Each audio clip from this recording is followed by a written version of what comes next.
Amém, queridos. Boa noite a todos, graça e paz de Jesus. Amém. Como vocês sabem, hoje nós iremos começar uma nova série, mas eu quero dar primeiramente boas-vindas a todos os nossos amigos que estão aqui pela primeira vez. Seja muito bem-vindo. Você que ainda não conhece muito bem a IBP, IBP é uma sigla, I de igreja, B de Batista, P de Pinheiro. Hoje nós temos nos domingos aqui nesse espaço 3 horários de culto. Nós temos um culto às 9 da manhã, um outro culto às 5 da tarde e este culto que é o nosso terceiro culto do dia. Temos também outros locais de cultos aqui na cidade. O dia que você não puder vir aqui e estiver aqui em outro local, não tem nenhum problema, nós somos uma igreja. É muito bom ter você aqui com a gente. Eu quero pedir à nossa igreja que dê um forte, bonito e longo aplauso a Jesus pela vida de cada convidado, cada amigo que saiu da sua casa e veio cultuar a Deus aqui hoje. Então vamos lá. O título da nossa série é Ego Transformado. A inspiração nasceu na leitura desse livro. Esse livro ele é escrito pelo Timothy Keller. Alguns livros do Keller você vai ver Tim Keller e Timothy Keller, a mesma pessoa, tá? Ele é um pastor na cidade de Nova York, edificou uma igreja muito relevante. Lá eles são 2 locais de culto na cidade. Todo o livro, este livro é baseado na carta do apóstolo Paulo aos Coríntios, 1 Coríntios capítulo 3, versículo 21, até o capítulo 4, versículo 7, ok? Todo o livro é baseado nesse texto. Hoje o que eu vou fazer? O livro ele é composto por uma palavra de introdução e por 3 capítulos. Hoje, a mensagem inteira dessa noite vai girar em torno da frase que está na capa do livro. O título do livro é Ego Transformado e tem uma frase na capa. Hoje eu quero pregar só sobre a frase. A frase diz o seguinte: a humildade que brota do Evangelho e traz a verdadeira alegria. Eu queria que Camila, por gentileza, colocasse para a gente a frase. Essa é a frase que nós iremos pregar. A humildade que brota do Evangelho e traz a verdadeira alegria, ok? Mas eu convido você mais uma vez a orar comigo. Curve sua cabeça, feche seus olhos e vamos orar. Espírito Santo de Deus, muito obrigado pela oportunidade que o Senhor está nos dando, de estarmos aqui, Senhor, na Tua presença, na Tua casa, e eu reconheço nessa noite que não há suficiência, capacidade, Senhor, em mim, para explicar um assunto como esse. Portanto, eu preciso muito da Tua graça e do Teu favor, e eu peço também este favor sobre a vida dos meus irmãos, porque o Evangelho não pode ser entendido apenas com a inteligência racional, humana, lógica. Nós precisamos da revelação, e isto somente o Teu Espírito pode fazer. Então nós pedimos ao Senhor que no nome maravilhoso de Jesus, Tu possas vir, operar e agir nesse lugar, que todos os inimigos de Deus sejam agora lançados por terra, em nome de Jesus. Amém? Você pode dizer amém? Amém. Vamos lá, essa é a frase que está na capa do livro. De novo, a humildade que brota do Evangelho e traz a verdadeira alegria. Eu fiz o seguinte, eu remontei a frase do Keller, mas eu não alterei o sentido da frase. Eu peguei a mesma frase e eu concatenei a frase de uma maneira que eu acredito que a gente vai conseguir compreender melhor a frase. Então eu peço a Camila que coloque a frase. É a mesma frase, só que eu mudei aqui a ordem. A verdadeira alegria vem da humildade que brota do Evangelho. Ficou mais fácil de entender agora?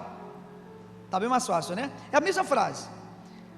A verdadeira alegria vem da humildade que brota do Evangelho. Aí eu tenho uma pergunta para vocês. Por favor, olhe para a frase aqui.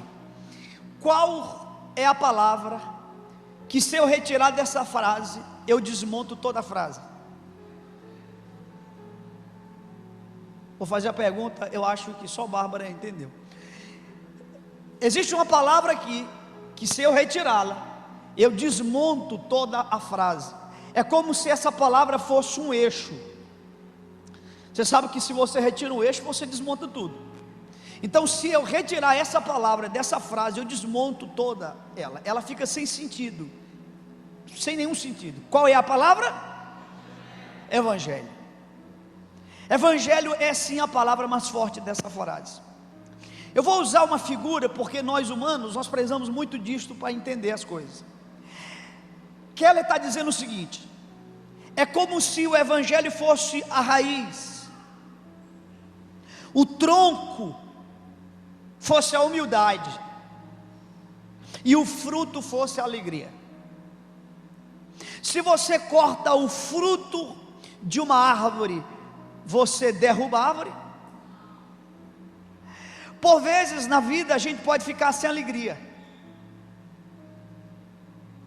Por vezes na vida a gente pode perder o fruto da alegria. Mas se a gente perder o fruto da alegria, a gente não perdeu a árvore. Mas tem um tronco, e ele é muito importante, é a humildade. Só que esse tronco, existe algo que é ainda mais importante do que o tronco, que é o Evangelho, que é a raiz. Eu tenho aqui 2 objetivos nessa pregação. Eu quero primeiro responder a uma pergunta, e a pergunta é: qual é a relação entre o Evangelho e a humildade? E depois eu vou responder uma outra pergunta: qual é a relação entre a humildade e a alegria? Porque Kelly, ele linka estas coisas, como se uma fosse subsequente à outra, dependente, correlacionada à outra. Vamos por partes. Primeiro, eu quero falar sobre a relação entre o Evangelho e a humildade. Essa é a primeira pergunta que eu quero conversar com vocês. Primeiro, apresentar a vocês as 3 maneiras do homem viver nessa terra. Qualquer pessoa que você trouxer aqui para falar comigo agora, essa pessoa está incluída dentro de uma das categorias que eu vou descrever agora. Só tem 3 maneiras, 3 perspectivas do homem viver para com Deus, para com a divindade. Só 3. Pastor Rebinha, não tem uma quarta? Não, não tem uma quarta. Só existem 3 maneiras. A primeira maneira, a primeira proposta de vida na terra é uma proposta chamada irreligião. A irreligião tem uma proposta de vida. Mas nós temos também a religião, que tem também uma outra proposta. E nós temos, por último, o Evangelho. E aí eu vou explicar cada um. O que é a irreligião? A irreligião diz assim para nós: você não precisa de Deus. Você não precisa de Deus. Existem pessoas que eu conheço, gente boa. Isso não tem a ver, às vezes, nada, isso não tem nada a ver com caráter, viu, gente? Tem a ver com o que eu estou descrevendo. Eu conheço gente muito boa, mas que não crê na existência de Deus. É questão de fé, não acredita na existência de Deus. Essas pessoas vivem de acordo com a irreligião. Então elas dizem assim: eu não preciso de Deus, sou eu que corro atrás dos meus objetivos. O que eu tenho foi eu que conquistei, foi o meu suor, foi a minha labuta, foi o meu esforço, foi a minha dedicação. Logo eu não preciso de Deus. Só que o conceito de irreligião transborda que não acredita em Deus. Tem gente que até acredita em Deus, mas diz assim: olha, Deus talvez até exista, e se Deus existiu, uma coisa eu tenho certeza: Deus não está aí para a minha vida. Então eu vou correr atrás dos meus objetivos, eu vou lutar atrás dos meus objetivos. Logo, a pessoa irreligiosa é uma pessoa que ele vive como se Deus não existisse. Então, a irreligião diz assim: você não precisa de Deus. Tudo que você quer conquistar, você pode conquistar com o seu esforço, com a sua luta, sua labuta, a sua dedicação. Mas tem a religião. A religião já vai dizer assim: está errado, os irreligiosos estão errados. Nós precisamos tanto de Deus que nós precisamos conquistá-lo. A religião já sabe que precisa de Deus, mas a religião, ela está fundamentada nessa pretensão de que nós podemos conquistar a Deus. Nós precisamos conquistar a nossa divindade. É daí que nascem as penitências, é daí que nascem as romarias, é daí que nascem as campanhas intermináveis, os sacrifícios infindados. É daí que nascem todas estas coisas que o homem faz. E aí vamos só relembrar uma das mensagens que foi ministrada esse ano, quando Adão e Eva caem no pecado e Deus chega no jardim do Éden. O que foi que Adão fez? Ele pegou folhas de figueira e ele fez um avental. A gente já falou disso. E aquele gesto foi a primeira manifestação da religião, o homem tentando fazer alguma coisa para se sentir apresentável e aceitável diante de seu Deus. Isto é religião, isto falhou. A motivação pode até ser boa, eu não questiono a motivação, mas não é a maneira correta. Então nós temos duas maneiras incorretas de viver: a maneira da irreligião e a maneira da religião. Ambas falharam. Você já viu uma moeda? Alguém tem uma moeda aí para me emprestar? Quem anda com moeda? Me empreste uma moeda, por gentileza. Bárbara, vai lá, Bárbara, vamos. Ana. Bárbara e Ana, quem vai conseguir a primeira moeda? Vamos lá. Deixa eu ver. Gente, vamos aplaudir a Ana. Ana ganhou.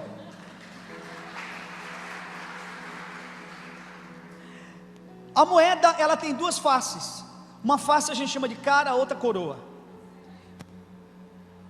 Cara é uma face da moeda, coroa é outra face da mesma moeda. Por favor.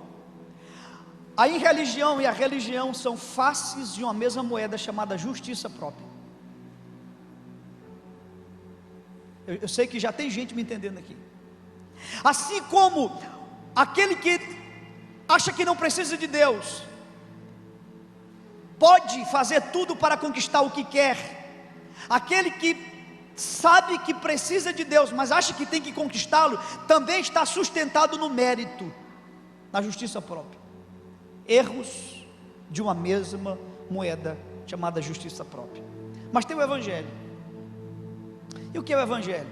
Vamos só retomar os conceitos e enxugar os conceitos. Primeiro, a irreligião vai dizer: você não precisa de Deus. A religião vai dizer: você precisa conquistá-lo. E o Evangelho vai dizer: você foi salvo.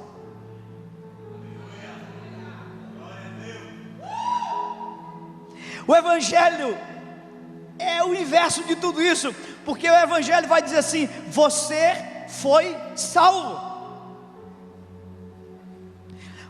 Por enquanto, eu quero que nós esqueçamos os irreligiosos. Hoje eu não quero falar deles aqui.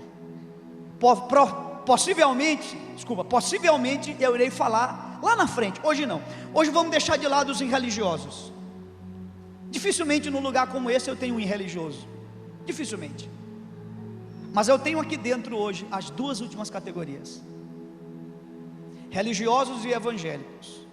E que fique bem claro, quando eu falo evangélico aqui, eu até tentei achar uma palavra semanticamente, mas não achei. O próprio Keller usa essa palavra. Quem frequenta uma religião, ele chama de religioso. Quem entende o evangelho, ele chama de evangélico. Aí eu não quero que você imagine evangélico como sendo a pessoa que frequenta uma denominação evangélica. Ou seja, eu e você não somos evangélicos porque a gente frequenta a IBP ou faz parte da IBP. Não é isso que eu quero dizer. Evangélico é aquele que compreendeu o evangelho. Logo pode ter um católico evangélico, se ele entendeu o evangelho. Eu estou falando gente que entendeu o evangelho. Este é o evangelho. A minha aplicação de evangélico aqui não é a pessoa que frequenta uma denominação evangélica, mas aquele que entendeu o evangelho. Então nós temos as duas categorias que eu quero conversar com vocês. Vou primeiro falar da religião rapidinho e te dar um conceito para você perceber toda vez que alguém estiver dentro de uma religião. A religião diz o seguinte: eu obedeço a Deus. Que Deus? Qualquer Deus. Buda, Alá, Meixo Sama, o Deus de Israel, dos judeus, que os judeus cultuam, o Deus Pai de Jesus, que os católicos e evangélicos cultuam, qualquer divindade que você imagine, qualquer divindade, o enredo da religião sempre vai ser esse: eu obedeço a Deus, por isso eu sou aceito. Por que eu sou aceito? Porque eu obedeço a Deus. Mas o Evangelho é o inverso disso. O Evangelho diz assim: eu sou aceito por Deus pela obra de Cristo, por isso eu obedeço. Por que eu obedeço? Porque eu fui aceito por Deus pela obra de Cristo. Na religião, quem me salva? Eu que me salvei, porque quem que obedeceu? Eu. Quem que fez? Eu. Logo eu sou merecedor, eu conquistei a minha salvação. Aí, só relembrando vocês, o que o mesmo apóstolo Paulo disse: a salvação não vem de obras, vem da fé. E isto é dom de Deus, para que ninguém se glorie. Não há ninguém aqui entre nós que possa dizer: eu conquistei a minha salvação. Se você acha que você conquistou a tua salvação, você é um religioso. Pastor Ibinha, mas eu sou uma pessoa boa, honesta, pago minhas contas em dias, não minto, não falo mal de ninguém, sou íntegro. Pois é, você com toda a sua integridade, você é incapaz de comprar a sua salvação. Na religião foi o meu desempenho, no Evangelho foi Cristo, foi a graça dele. A religião vai gerar uma coisa chamada moralismo, o Evangelho vai gerar uma outra coisa totalmente diferente, chamada santidade. O moralismo parece ser a mesma coisa, mas não é a mesma coisa.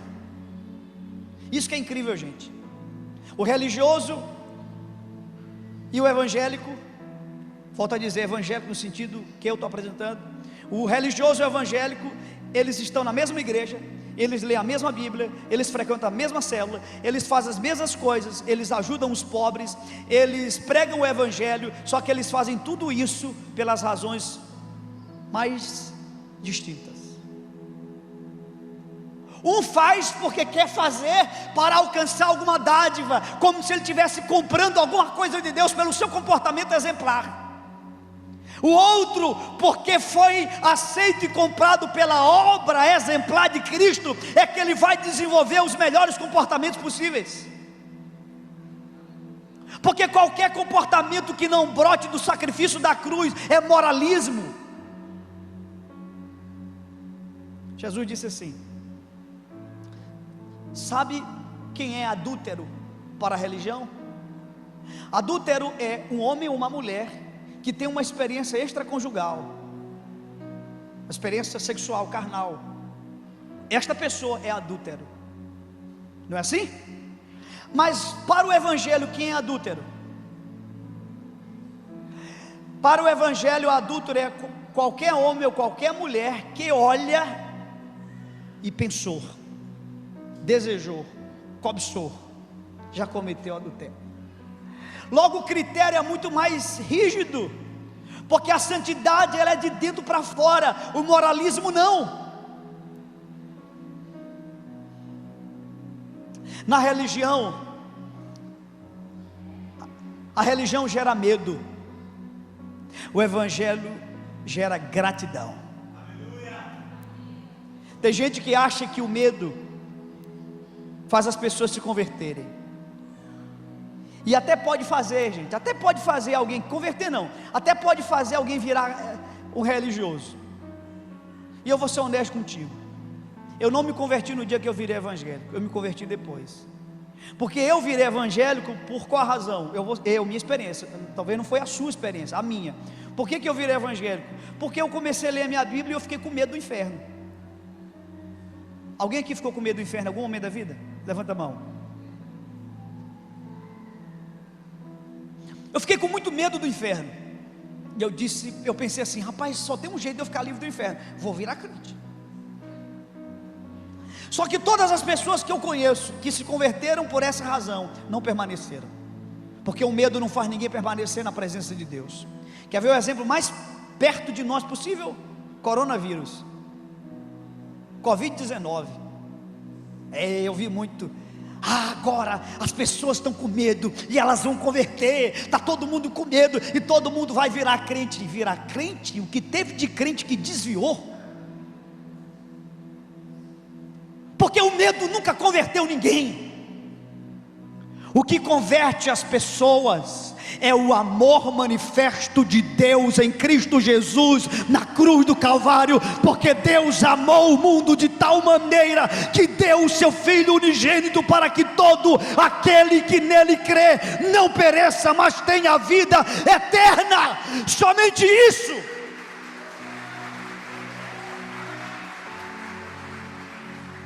Medo. A religião gera vanglória.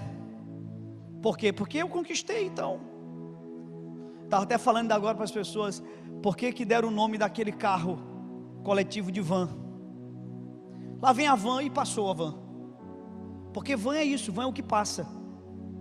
Vanglória, uma glória passageira. O evangelho não gera vanglória, o evangelho gera em nós humildade. Em 1 Coríntios 4, 7, Paulo vai dizer assim: quem é que te faz sobressair? E se o recebeste, por que te vanglorias? O que ele tem não é dele, é de Deus. Ele só não crê nisso, ele só não vive isso. Mas o ar que o ateu respira não é dele, é de Deus. O tempo não é dele, é de Deus. Tudo é de Deus. Eu fecho essa pergunta aqui: qual é a relação do evangelho com a humildade? Você nunca vai ver uma pessoa que entendeu o evangelho batendo no peito e dizendo assim: eu estou na igreja porque eu sou bom, eu estou na presença de Deus porque eu escolhi isso, eu decidi isso, eu sou capacitado. Todas as pessoas que compreendem o evangelho não vão dizer isso, elas vão ser humildes. E quando nós olhamos a vida de Paulo, é incrível, parece que Paulo, à medida que ele vai entendendo o evangelho, ele vai falando expressões como, a primeira expressão que vai aparecer na Bíblia, Paulo diz assim: eu sou o menor de todos os apóstolos. Concorda que é uma expressão de humildade? Lá na frente, Paulo vai escrever, Paulo vai dizer assim: não, eu não sou o menor dos apóstolos. Na verdade, eu nem deveria ser chamado de apóstolo. Concorda que essa é uma expressão de humildade? Lá na frente, Paulo vai, parece que ele avança mais no entendimento. Ele diz assim: não, cheguei a uma conclusão, é que eu sou dos pecadores, eu sou o pior de todos os pecadores. Por que Paulo está dizendo isso? Porque Paulo entendeu o evangelho. Toda pessoa que entendeu o evangelho será uma pessoa humilde. Segunda pergunta que eu quero responder nessa noite: qual é a relação da humildade com a alegria? Os dois grandes inimigos da alegria são comparação e a aprovação das pessoas. Tem gente aqui que tem tudo para ser feliz e não é, porque vive se comparando e vive baseado na aprovação de outros. E aí você tem sua vida sabotada, sugada, exaurida. Você não é feliz. Você tem motivos para ser feliz, mas você não é, porque você vive o tempo inteiro se comparando. E o evangelho te livra dessas duas pragas.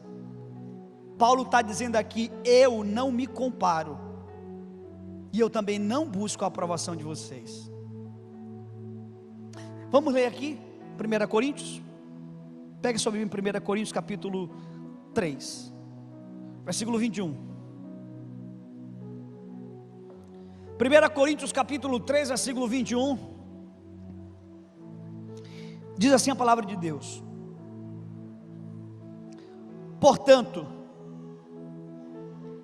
ninguém se glorie nos homens, porque tudo é vosso.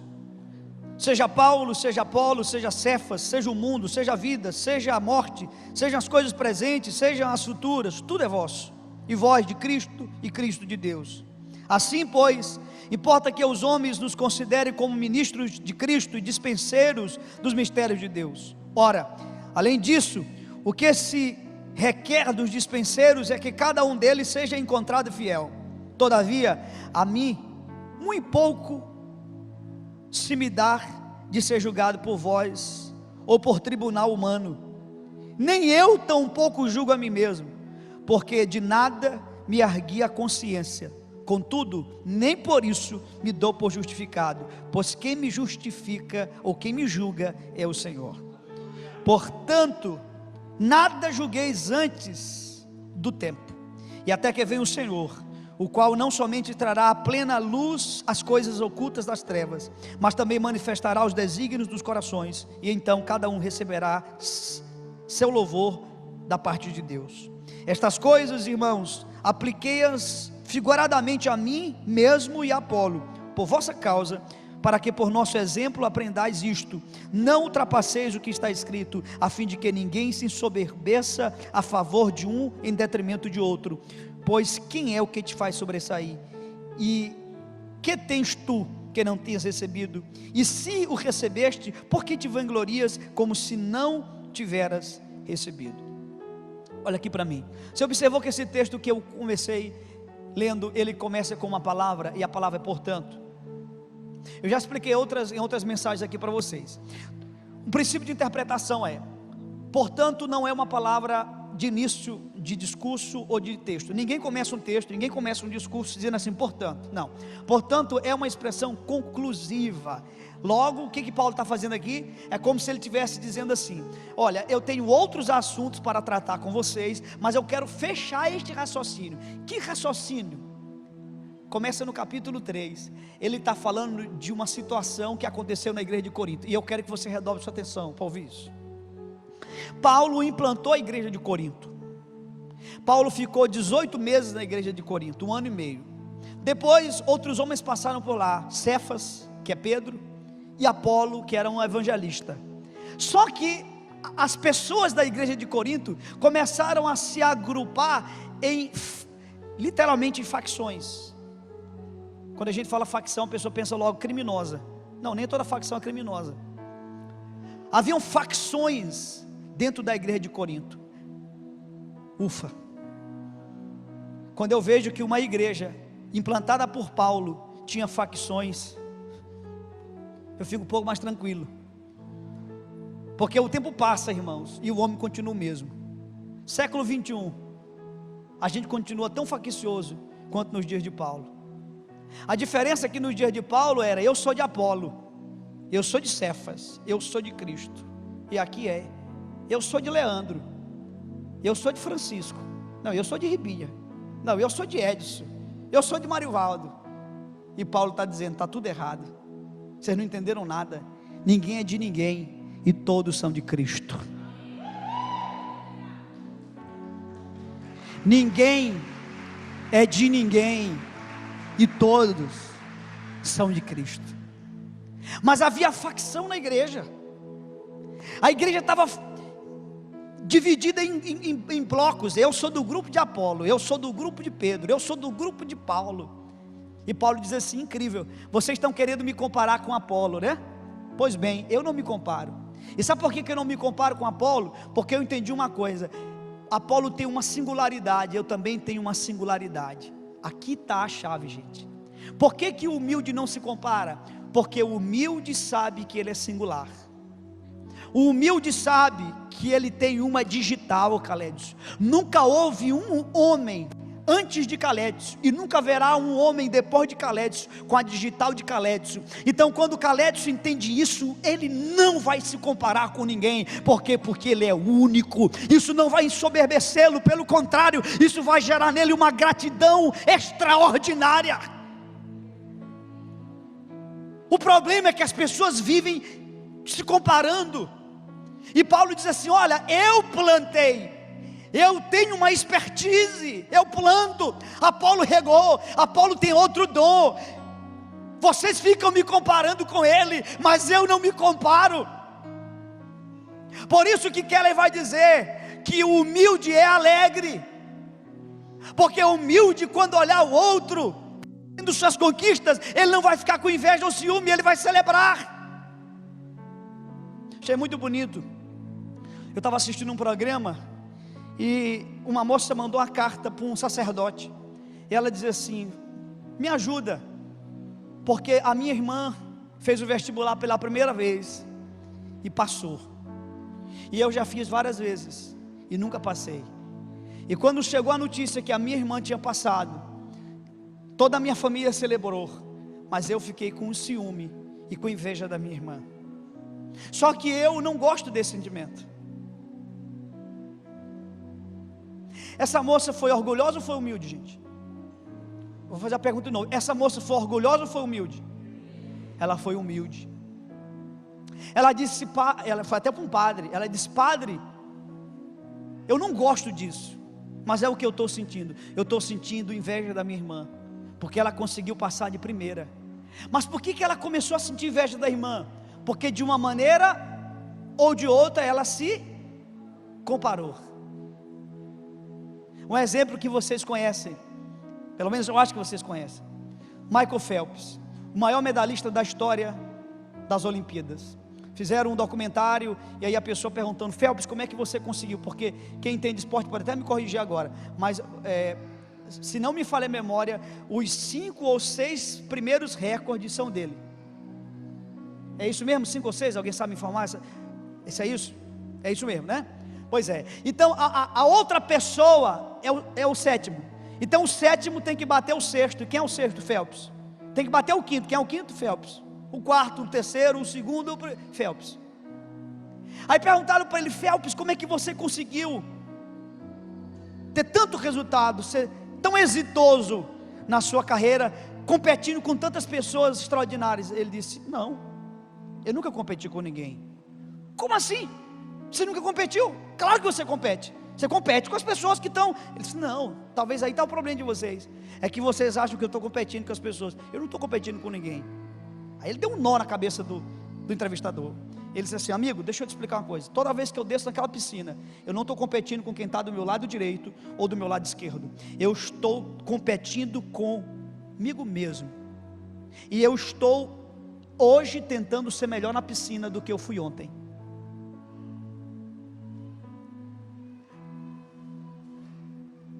Existe um Phelps dentro de você, mas o problema é que você fica se comparando com as pessoas. Na hora que você entender a singularidade, que Deus fez você único, você nunca mais vai se comparar com ninguém. Você não vai ficar vaidoso também, você vai ficar grato.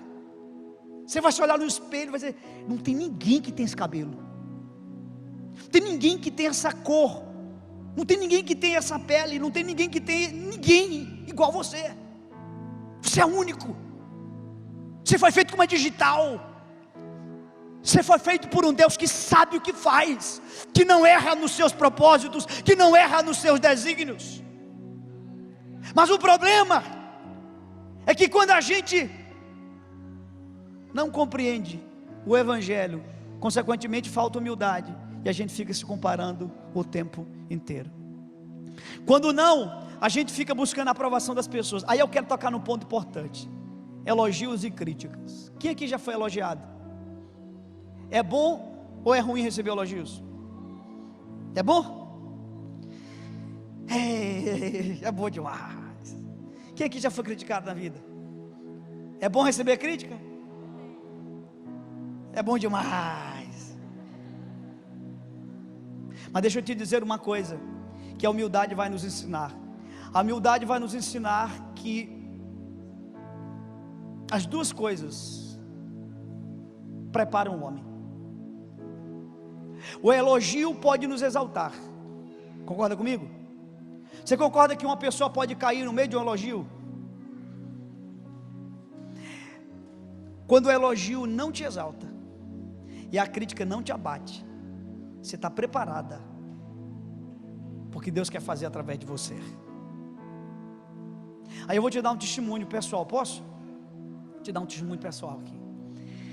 Durante a primeira parte da minha vida, eu fui muito elogiado. Eu acho que só elogiado. Eu sempre fui um bom filho. Nunca gerei problemas na minha família. Eu sempre tentei ser um bom aluno. Por onde eu passei, eu tentei honrar e respeitar as pessoas, os mais velhos. Me tornei pastor. E recebia muito elogio, Silas. Mas sabe o que aconteceu? Alguns desses elogios me envaideceram, outros não. Entre o envaidecimento e outro, eu fui sendo preparado. Confesso que perto dos 40, talvez até esteja errado, mas eu acho que hoje, perto dos 40, eu estou preparado. Ele já não mexe mais tanto comigo, como mexeu lá atrás. No entanto, começa uma outra fase. Quem já jogou videogame? Não tem aquelas fases do videogame? A fase 2 é mais fácil ou mais difícil do que a fase 1? Mais difícil. Aí vem a fase 2 agora. Nessa outra parte da minha vida eu comecei a receber muitas críticas. E deixa eu te dizer, dói, meu irmão. Dói. Principalmente quando ela é sustentada em calúnias, especulações. E eu fui diante de Deus falar com Deus sobre as críticas que eu estava recebendo. E quando eu cheguei diante de Deus, Ele perguntou para mim: está doendo, meu filho? Eu disse: está. E Ele disse: sabe por que está doendo? Porque tu está vivo. Porque ainda tem uma dose de orgulho dentro de você que eu tenho que tratar.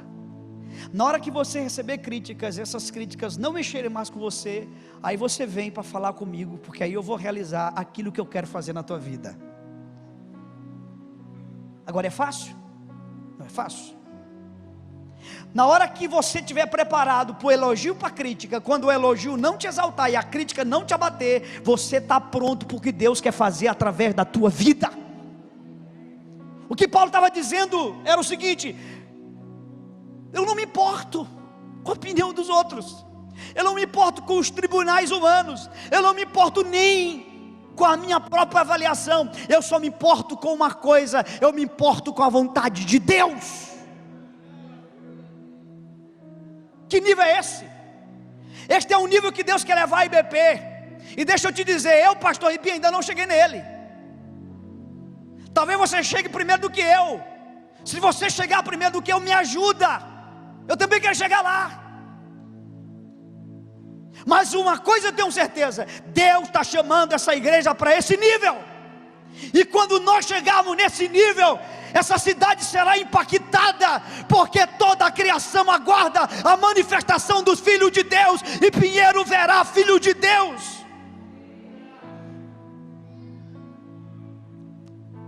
Eu vou te dar um conselho. Ana até falou ainda agora, Ana está me fumando aqui. Ana até disse ainda agora: eu vou fazer uma camisa com essa frase, pastor. Vou dar um conselho para vocês aqui. Vou fazer uma pergunta: quem já foi criticado? Tá. Eu vou dar um conselho para você que já foi criticado. Quem foi criticado nos últimos 6 meses? Assim, 6 meses, pronto. Então eu vou dar um conselho para você que foi criticado nos últimos 6 meses. Quando alguém falar mal de você, não fique chateado. Sabe por quê? Porque você é pior do que as pessoas imaginam.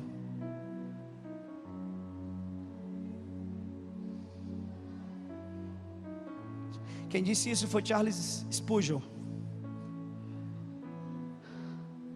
Se elas soubessem quem é você, se elas soubessem quem nós somos. A pessoa mais calma aqui é capaz de tirar a vida de outro.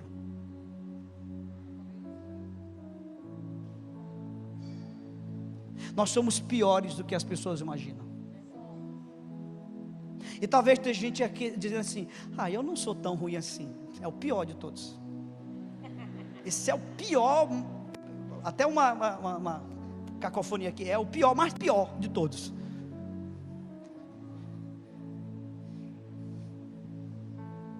Por favor.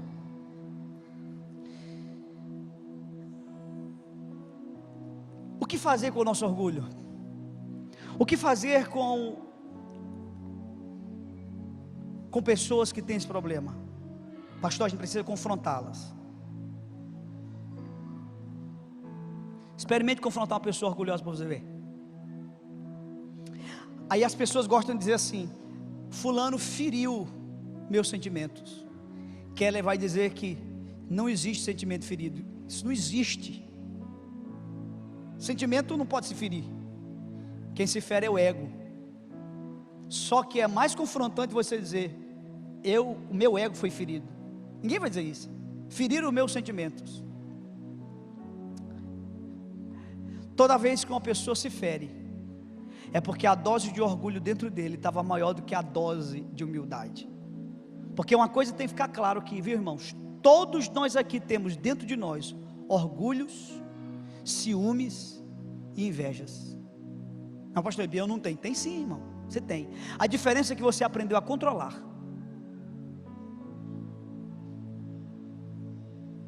Você aprendeu a controlar. O evangelho te ensinou a controlar. Agora você tem sim, eu tenho. Eu estou ferido. Você está ferido porque você é orgulhoso. Não, eu não sou orgulhoso. O Paulo está errado. Eu prefiro acreditar em Paulo. O que Paulo diz assim: se um homem se fere, é porque ele é orgulhoso. Aí ele vai dar um conceito de humildade que é brilhante. Ele vai dizer que o humilde não é aquele que pensa menos de si, mas menos em si. Você entende isso? Humilde é a pessoa que pensa menos em si. Por que o humilde é feliz? Porque ele não se compara. Ele é feliz porque ele não está se importando com a aprovação das pessoas. Por que o humilde é feliz? O humilde é feliz porque ele desenvolve uma coisa incrível chamada gratidão. Gente, você já experimentou ser grato? A gratidão é extraordinária. A ingratidão também é terrível. Uma pessoa que não é humilde, ela vai sempre achar que as pessoas estão fazendo pouco para ela, nunca vão fazer o suficiente. Então, se alguém chegar para o pastor Caledson e faz um gesto, alguma coisa por ele, e ele é uma pessoa humilde, ele vai dizer: oh, que bom, que maravilha. Porque o humilde, ele está tão desprendido, ele não espera nada de ninguém, e quando vem alguma coisa, ele: olha que coisa boa, que coisa maravilhosa. Já o orgulhoso não. Só isso? Eu acho que eu merecia mais. O orgulhoso está sempre com uma expectativa muito alta sobre o outro. O outro está sempre devendo para ele, o tempo todo, me devendo. Porque o orgulhoso acha que o universo gira em torno dele, e não gira em torno dele. Um dia desses, irmãos, a gente morre, e a vida continua. Vão chorar por mim, por você, uns 2 dias. Dependendo das pessoas, chora só no dia mesmo. E vida que segue, né?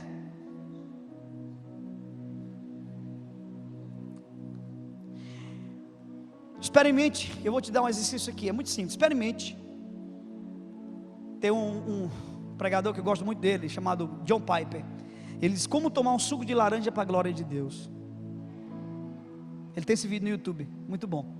Como tomar um suco de laranja para a glória de Deus. Eu gosto muito de café. Café preto com pouco açúcar. Quando você me levar na sua casa, me sirva um café preto com pouco açúcar. Experimente pegar uma coisa que você gosta, um café, uma água. Experimente tomar aquilo com gratidão. É incrível, gente. Tem gente que tem tanto, mas é tão ingrato. É tão ingrato. Fique em pé nessa noite.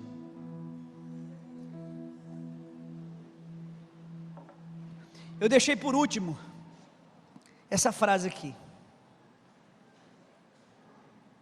Essa frase é de um grande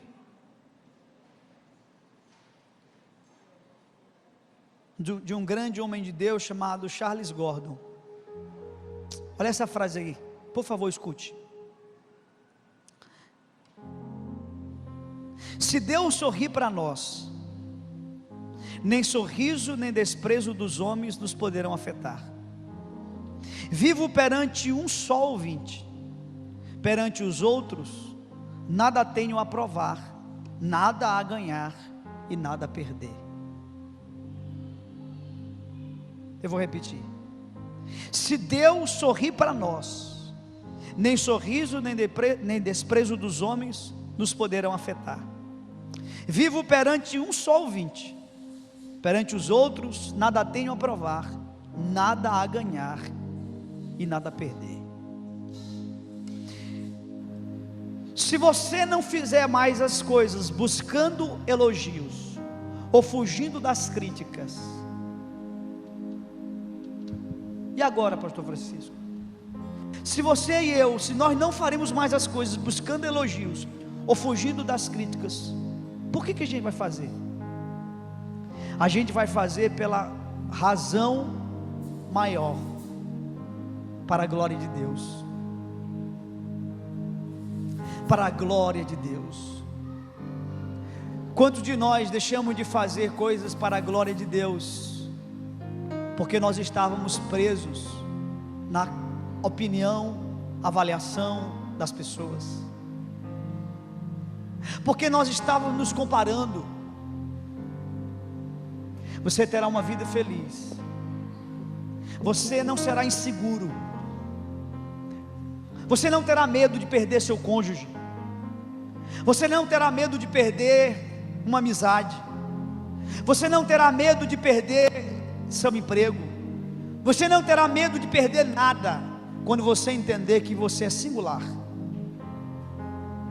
que você tem uma digital, que igual a você, só você. Eu sei que nessa noite é uma noite para Deus curar pessoas aqui. Isso acontece muito dentro de famílias que tem muitos irmãos. Muito. Às vezes o irmão faz uma prova no vestibular, passou de primeira, o outro irmão vai e tentou fazer várias vezes, não passou. E aí começam as comparações.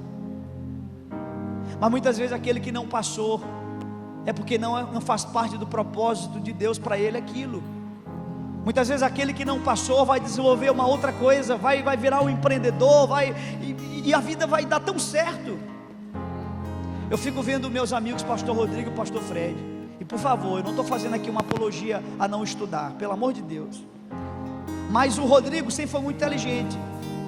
Rodrigo devorava um livro. Meu Deus, Rodrigo é um intelectual, porque a humildade não é só um critério para o reino dos céus, mas a humildade é um critério de êxito na terra.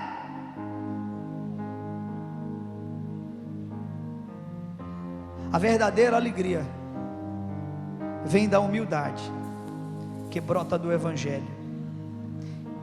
O segredo não é confrontar as pessoas, o segredo é apresentar a elas o Evangelho, porque é quando eu vejo o Evangelho que eu descubro quão orgulhoso eu sou.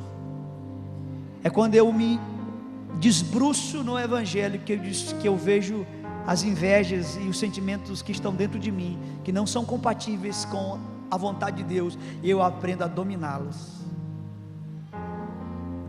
Eles não vão me dominar. Feche os teus olhos. Deixa o Espírito Santo conduzir você nessa noite.